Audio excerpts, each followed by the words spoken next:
Hi everyone, it's Nicole. Welcome back to my channel and another year of Handmade holiday. This is my series where I share some fun ideas for customizing your gift giving. For 2024, we're kicking it off with these wonderful Serenity ornaments from the Mama Elephant 2024 October release. Now, what we're going to do first is color some images to use as the focal point of our scene shaker tags. Not only am I using the Llama from the October 2024 release, but I picked a couple of favorite images from the September release as well, from the December Duo stamp and die combo. I've stamped these three images on a scrap of hammer mill 100-pound weight smooth white cardstock using Hero Arts intensified black ink, and I'm coloring my images in with Olo markers. You can use whatever coloring medium you like here. I love the Olo alcohol ink markers. I will list all of the colors I'm using down in the description below for easy reference, as well as over on my blog post. So for this video, I am using the new Serenity ornament tag, as I mentioned, as the focal point. I love a good ornament shaped tag, and you make it a shaker, even better. This is a wonderful new die that can be used as a standalone gift tag like we're doing here, or ornament decoration for the holidays, or you could even place it on your card front if you don't need gift tags and things like that. This year, I am making quite a few additional gift tags, replenishing. I usually swap out some of the older tags and things that I have. Also, I keep them in a cute box, so they're kind of decoration, anything I don't use. One of the most often asked questions I get is, do you actually give that many presents for as many tags as you have? Obviously not. My job does entail a lot of creativity, and I love making tags, so I often use them as decoration. But as I was starting to say, for this year, my daughter and her husband have moved states, so they live quite a ways away. She used to just come over and borrow whatever she wanted.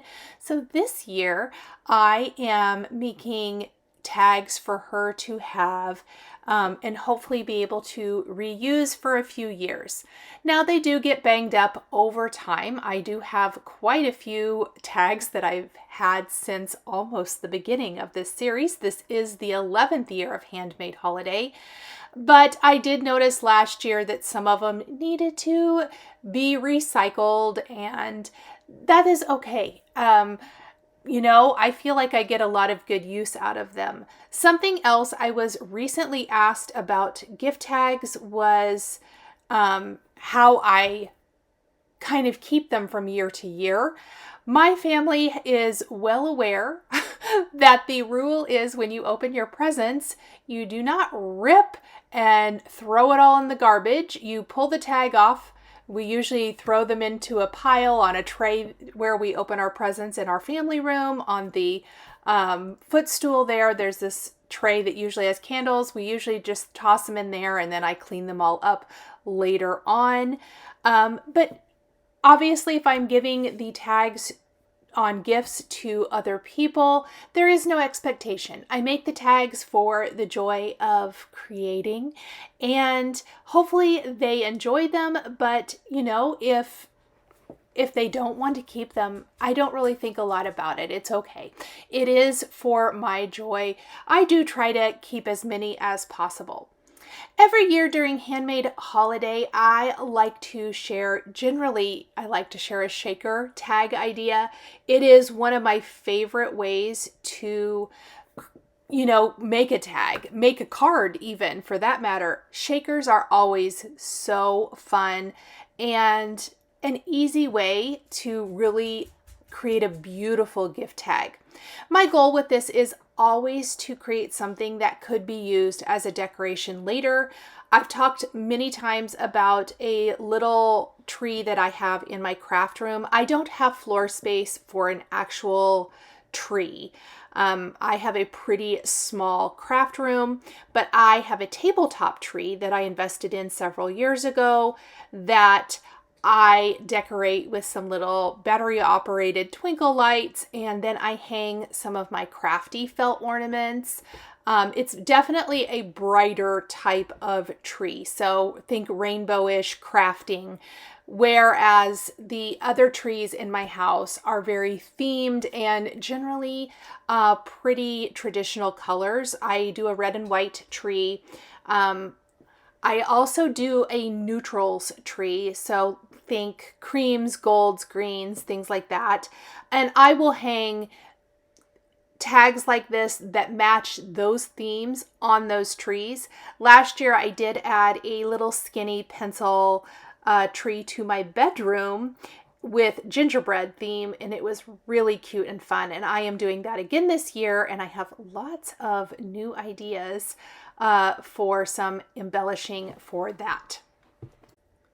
With my coloring, I am coloring everything with the Olo markers. You can use any coloring medium that you like to color these in. I generally stick to about 2 shades per color family for these smaller sized images, and that works really well. I did choose to go with a traditional Christmas color palette of red and green. You can change that up to whatever matches your personal wrapping paper. For myself personally, because I generally match my wrapping paper to my trees, it would all match reds and greens. So that is kind of how I approach my gift tags, and that's what you're going to see a lot of here. My daughter also really prefers the traditional palette, so she's going to get a lot of gift tags. You're going to see probably a lot of gift tags from me that are in those colors. I do try to mix it up a little bit. I try to change styles as far as some are going to be elegant, some are going to be more cutesy and fun like today. Whatever the case may be, I really tried to bridge the gap, honestly, with these tags where I did the cutesy little images, but the scene itself is rather elegant. The sentiment set we're using to stamp on the acetate also is kind of elegant today. Kind of keep that in mind when you are creating your gift tags as far as theme and style. What is your goal and your aim? What do you want it to look like? Now, again, because I colored these in the traditional palette, just imagine switching it to match your wrapping paper. Maybe you do pinks and reds, which would be super cute, or aquas and pinks and reds. Oh, I also really love that. Just change up the coloring of a couple of elements. That is it. Everything else on these tags is very neutral. A lot of white, a lot of, very light blending is what I went for here. We're going to go over all of the elements die cut for these tags here in just a minute. We'll be stamping on our acetate with the white StazOn ink. I do want to mention about the StazOn here. I personally prefer white StazOn or black StazOn for stamping on acetate. But if you don't like using the StazOn ink, and it is a solvent ink, that means that when you stamp it on something like vellum, acetate, or any other non-porous surface that a dye or pigment ink would just wipe off of, it is going to stay put. And that is my goal, obviously, with this. And I love the look of a see-through window with this white on it. It almost reminds me of like the shop windows that, have text on them. That's kind of the same look I'm going for. But if you don't like to use StazOn, or you don't have StazOn and you have heat resistant acetate, you can stamp and emboss on it. It can be a little trickier. Sometimes the acetate, even heat resistant, wants to curl up a bit, but so you'll have to work on it. Now I know you're seeing one of them stamped here. actually maybe a couple of them stamped here. I wonder if I missed that. What I did was I took the new Paola's Merry Wishes stamp set, and I used Season's Greetings and another smaller phrase from the stamp set and stamped them on my acetate panel. And actually, that's my tester. I remember now. I am using a black jelly roll pen for the noses and eyes and a little white pin detail, very minimal. We don't really need a ton. So I added some little dots to cheeks and maybe highlighted some details on their sweaters. Here are the components for the Serenity ornament. We need an acetate circle from the base circle. We also need 2 of the white solid pieces. Then from the cutout, we also need 2 of those, one from Portobello cardstock and one from white. And from the frame, we need 1 white piece. I've also used the fir sprigs and die cut those from Hero Arts palm cardstock. So we have 2 of those. And then I die cut 2 of the ornament topper from Spellbinder's brushed gold. This is what it's going to look like when it is all put together. This was my tester that I created so that I could make sure that I liked how everything looked. So now that we have all of our pieces, and I always like starting with all of my pieces and then going ahead and doing the mass production, it's okay to make a tester. I've talked about this in previous years or during mass producing videos. Sometimes, I consider it like I would a quilt project, where in a quilt project, you make a tester quilt block to kind of make sure you understand how it all goes together. That was exactly what I did here. So I have left my greetings in my MISTI where they line up. I've placed my acetate Serenity ornament solid piece in the MISTI. I'm inking it up with cotton white StazOn ink and stamping right there on the acetate. Now, another question I get a lot about the StazOn ink is that the ink pads do dry out a little bit. The solvent ink does have a tendency to dry out. I always keep a re-inker on hand for the StazOn colors I have, and I re-ink my ink pad quite often. Not every time I use it, but quite often, just to make sure that it is nice and juicy and I get the best possible impression when I stamp with it. From the layer with the trees that we die cut from white, I am trimming those trees out with my scissors, and we're simply going to layer this on top of the Portobello brown color birch trees. You could also ink them up if you wanted to do a little masking. I just thought it was easier to just layer it and trim that out. For the background of my tags, I want to create this snowy sky, and as it has been for the past couple of years, one of my favorite colors for this is iced spruce. This is the iced spruce distress ink. I am inking the background for the front of my tag with a little iced spruce from the bottom and the top. Now, I know a lot along the bottom isn't going to be seen, and that is exactly why I started down there, so that when I get to the part that will show, it is naturally lighter. I don't want it to be super dark. I am working on my Glassboard Studio glass surface today. If you're interested, I do have a link where you can get 15% off your purchase of this. It is a nice big glass surface. It is super easy to clean. I absolutely love mine. So check out the link down in the description below. I also did a little iced spruce inking on the panel where I cut out the birch trees.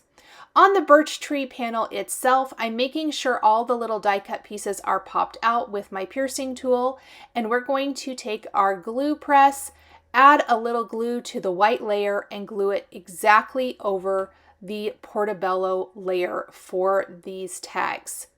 And I'm going to do this for both of them. If you were making more tags than this, you would do it for as many as you need to. I love doing this assembly line style. Like I said, it goes nice and quick. You could even use this particular little piece or window on its own on a card front, and I think that would look amazing. Next, we're going to take this panel we just glued together and glue it right to the center of our base Serenity ornament. Don't worry about the blue on the outer ring. When we place the white ring over the top, it is going to disguise any of that color. I love how it's just got this beautiful light greenish blue, or kind of a grayish green tint to it that is so pretty, and it gives those wintry vibes. Next, we're going to pop up our critters with some foam right here to the center of our tag.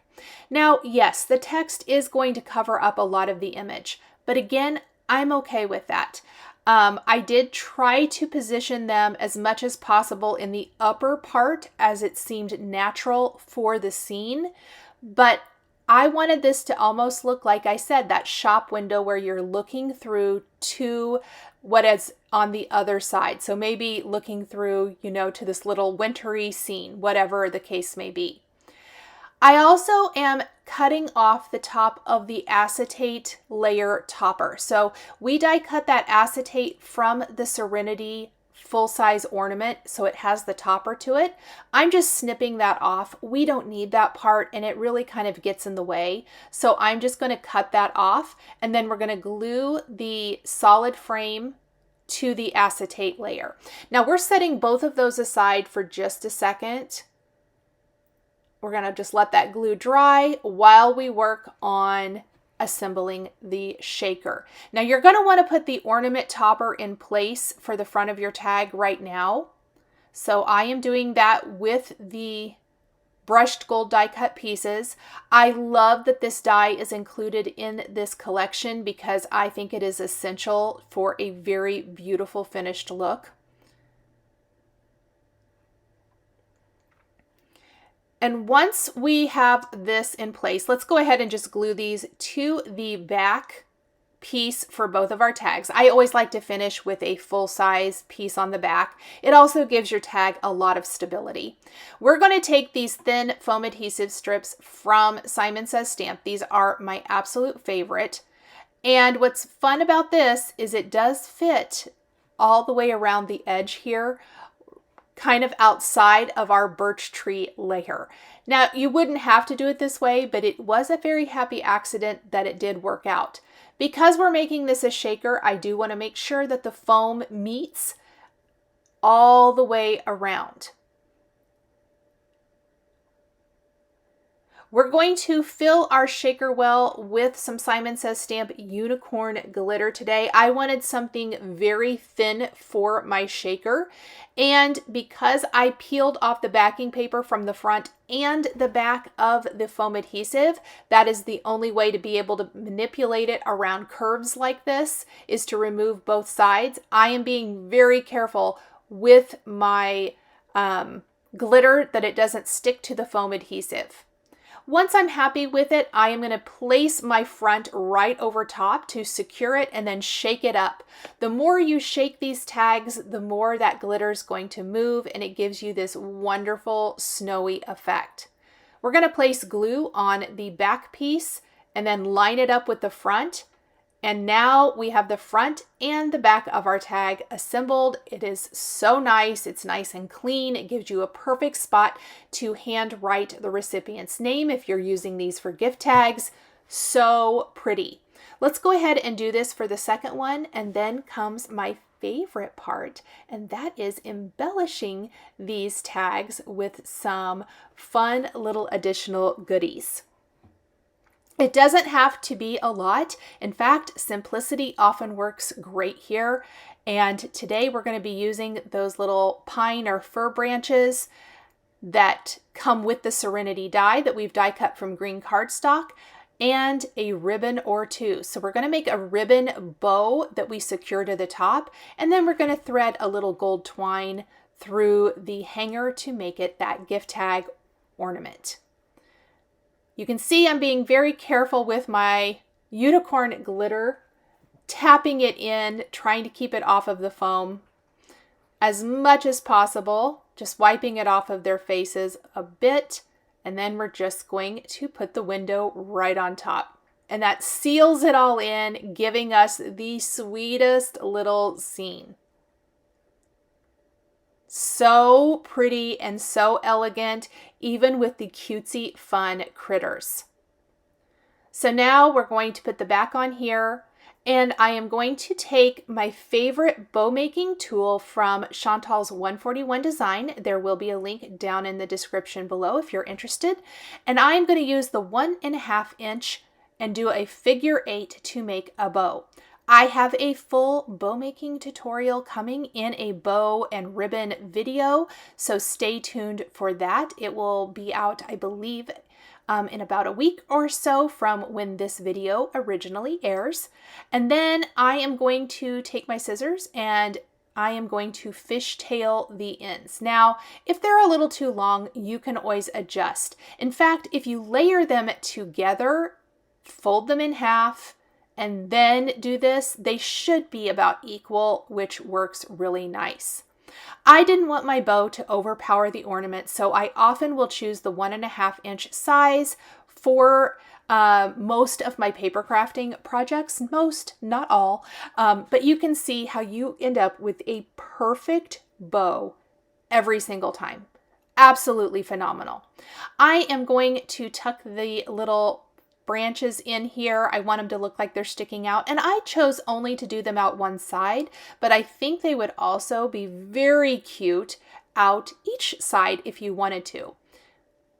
To secure the bow to the top, I do just use liquid adhesive, and I love to use my reverse tweezers to hold that in place while the glue is drying.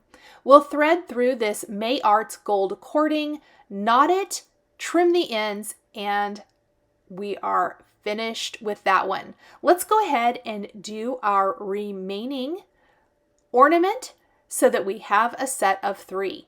As always with Handmade Holiday, I like to do multiples so that I have as many as possible. So much fun. I, again, just love all of these new products. I think they are a wonderful way to have really fun custom gift tags that are a joy to make and a joy to give.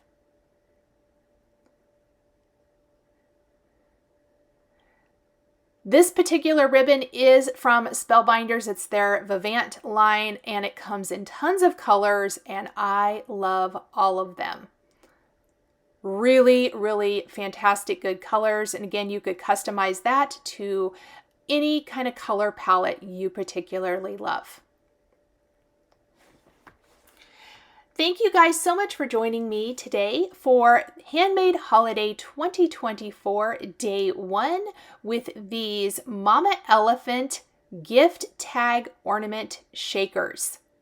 The supplies I used to create my tags are listed and linked below the video here on my YouTube channel.